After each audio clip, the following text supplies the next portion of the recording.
La Suisse est une forteresse. En plein milieu des paysages de cartes postales, on retrouve des meurtrières, des canons, des forts déguisés en granges, de vastes galeries souterraines prêtes à héberger des centaines de militaires. Et des bunkers, des milliers de bunkers. Et là, on a le laboratoire pour préparer la munition. Ça ne rend pas trop compte à l'image, mais c'est vraiment gigantesque. On en retrouve des vestiges un peu partout. À la fin de la guerre froide, l'armée s'est séparée de la plupart de ses constructions. Mais aujourd'hui, depuis le retour de la guerre en Europe, elle les réintègre à son inventaire et cherche à les moderniser.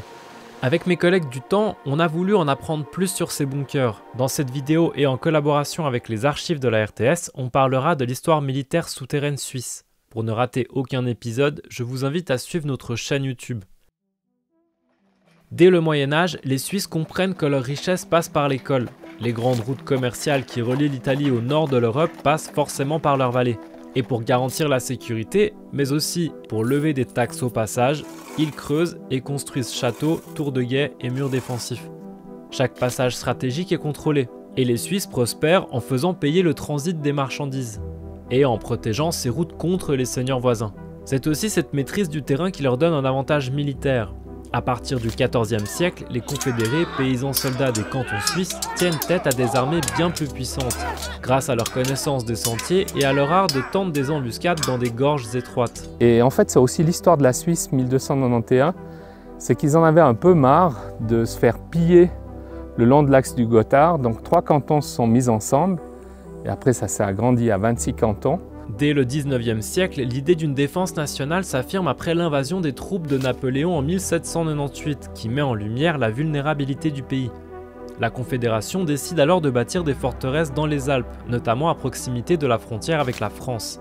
L'exemple le plus marquant est la forteresse de Saint-Maurice, initiée en 1831 par le futur général Guillaume-Henri Dufour. Des forteresses seront également construites à Sargans et au Gothard. L'utilisation des montagnes comme un bouclier devient ainsi de plus en plus importante. Et à mesure que le chemin de fer se développe dans le pays, la Suisse creuse. L'invention de la dynamite par Alfred Nobel en 1867 vient remplacer la poudre noire et accélère le percement des montagnes. On peut creuser plus vite, plus profond et plus efficacement. Cela favorise à la fois les tunnels ferroviaires et l'émergence d'une culture du souterrain qui marquera l'armée suisse pour un siècle. Dans les années 30, face à la montée des fascismes, l'état-major suisse imagine une stratégie radicale. Le réduit national.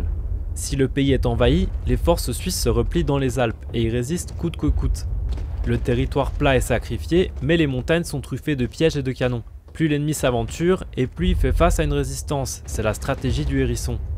Mais ce plan s'accélère en 1940 après la chute de la France face à l'Allemagne nazie. Encerclé par l'Italie de Mussolini et le Reich d'Adolf Hitler, le pays creuse, bétonne ses paysages, piège les ponts et les tunnels. Appuyée à nos anciennes fortifications, une vaste forteresse est aménagée dans les Alpes où la nature accidentée du terrain doit nous permettre de faire front de tous côtés et au pis-aller de maintenir l'indépendance d'une parcelle du sol national. Le plan du réduit national est présenté par le général Henri Guisan sur la prairie du Grutli en 1940 et devient le symbole de la résistance nationale. Dans l'ombre, l'état-major d'Henri Guisan met en œuvre une logistique titanesque. Des systèmes de tirs croisés couvrent les vallées. Certains bunkers sont déguisés en chalets pour ne pas être repérés depuis les airs. Vous vous rappelez de la forteresse de Saint-Maurice ? Son dispositif s'agrandit à la fin du 19e siècle et intègre le fort de Daï que l'on voit juste derrière là. Ce fort, le voici. Avec près de 20 km de galeries souterraines, il est l'un des plus importants forts du réduit national. Alors, bienvenue sur le site muséal de Daï-Plano, une forteresse de la guerre froide. Suivez-moi.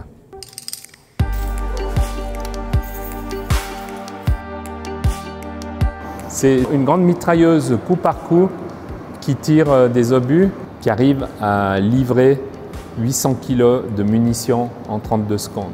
Donc c'est pas une arme qu'on pourrait utiliser dans un conflit moderne, mais c'est un peu comme le château de Chillon, c'est un peu un château fort des années 1960 et qui tient les hauts, tient les bas.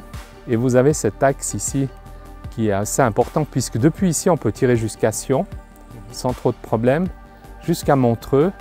Et puis au niveau géographique, bien sûr, on a le Grand Saint-Bernard, le Pas de Morgin, Champéry, On a de l'autre côté le col des Mosses, les Diablerets, et tout ça on peut le contrôler depuis ici. Mais vient la fin de la Seconde Guerre mondiale et par chance, la Suisse n'a pas dû utiliser ses fortifications. Les États-Unis larguent 2 bombes atomiques sur le Japon et lancent officiellement la course à l'armement nucléaire. L'Europe se reconstruit et la menace change de visage. L'ennemi potentiel vient désormais de l'Est. Avec la guerre froide, la Suisse continue et développe sa stratégie du réduit national.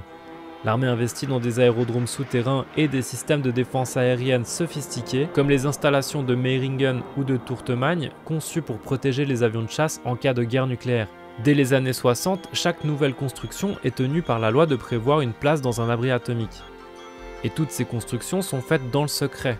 Secret qui est lentement levé avec la chute du mur de Berlin et à la fin de l'Union soviétique. En 1995, la Suisse abandonne officiellement la doctrine du réduit national. La menace d'invasion terrestre a disparu. L'armée se réforme, les priorités changent, les fortins sont désarmés, les ouvrages désaffectés. Une partie du patrimoine militaire est laissée à l'abandon ou vendue à des particuliers.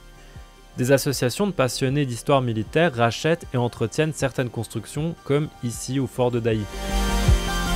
La chance qu'on a, c'est que l'armée nous fait confiance, on l'entretient. Si nous ne le faisions pas, il faudrait qu'il y ait des gens qui le fassent. L'Europe prospère dans la paix, jusqu'au 24 février 2022. Le président russe Vladimir Poutine annonce le lancement de son opération spéciale en Ukraine. La guerre et le spectre de la menace nucléaire fait son comeback en Europe. L'armée décide de stopper la vente de ses bunkers, et comme le révèlent Blick et la N77, elle cherche aujourd'hui un moyen de les moderniser en lançant un appel d'offres public. Elle s'intéresse plus particulièrement aux bunkers équipés d'un mortier lors de la guerre froide. Ayant beaucoup voyagé et travaillé dans des pays en conflit, la guerre est la pire des choses qui peuvent arriver. Il n'y a rien de mieux qu'un pays en paix et il faut tout faire, même au niveau de l'armement, pour qu'on soit toujours en paix.